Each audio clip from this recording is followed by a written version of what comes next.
Hi, everyone. Welcome to this week's Improvement Nugget. Um, this one's going to be a second part in the series on simplicity, keeping things simple. This one will be focused on visual management. So, visual management can be extremely helpful and powerful, but it can also be overwhelming and detrimental. And the difference is when it's simple, I've seen it be successful. When it's very complex and hard to understand, it becomes detrimental. So before I give some examples, and to me, I feel like that's the best way to help people understand simple, powerful visual management is to show you real life examples. But before I start that, I want to share kind of the three things you should be thinking about.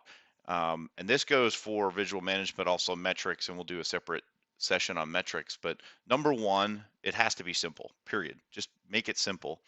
Number two, it has to be intuitive. So if I have to look it up or get a training or be standing there to explain it to somebody, it's probably not going to help. So it needs to be intuitive.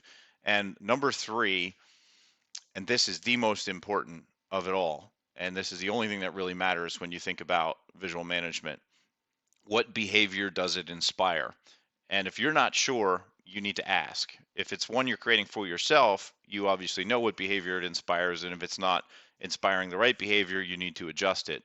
But if it's one that you're helping build for others or your team, you need to be asking that question: what behavior does it inspire? And as you're looking through this and working through these, understand that they do need to change because the inspiration it causes may change over time. So you need to be checking on them, making sure they're still valid. The other thing is on the simple part, what I've found is if you make it a little too simple, you can always go add some stuff to it. And that usually works fairly well. But if you make it way too complex, it's very hard to take some off of it and get people to be interested. You kind of scare them off. So I'm going to move into some examples. I'm going to start here with one that I keep for fitness that is simple and intuitive. I'll get it up to the screen so you can see. But basically, the number of times I get in the gym, the types of workout matter to me. So I can slide this every week. It's just a piece of sticky note that says me on it, and I slide it to wherever I was the prior week. So if I got more workouts, I'm over here. And the behavior this has inspired is when I have to put my sticker over here, it does inspire me to get out there more and work harder. Another one I want to share, these are certain behaviors that I would like to display every single day. So I made a card. This shows up a lot of different places. Very simple, very intuitive, to the point. This is another one that I started using more recently when I realized my bedtime routine wasn't great. I wasn't waking up as early as I wanted to. So I gave a graphic here to remind me that my mind is driving my behaviors, and I need to be in control of those behaviors. So these are the benefits I get from displaying that behavior. This has a lot on it, but I want to point to this, which is the graphic I already shared.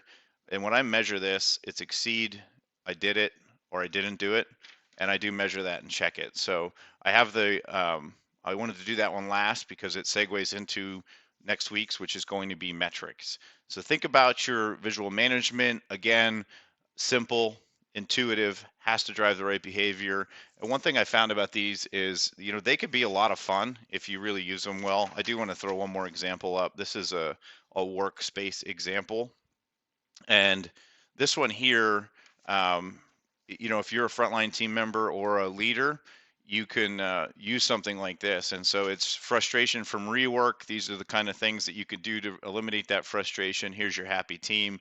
And then the metrics are on the bottom. So again, we'll talk more about metrics in another episode. But I wanted to kind of use that one to show that your visual management and your metrics will bolt together to create some amazing results. So I hope you enjoyed this one. And as always, if you've got new topics you'd like to suggest, please reach out.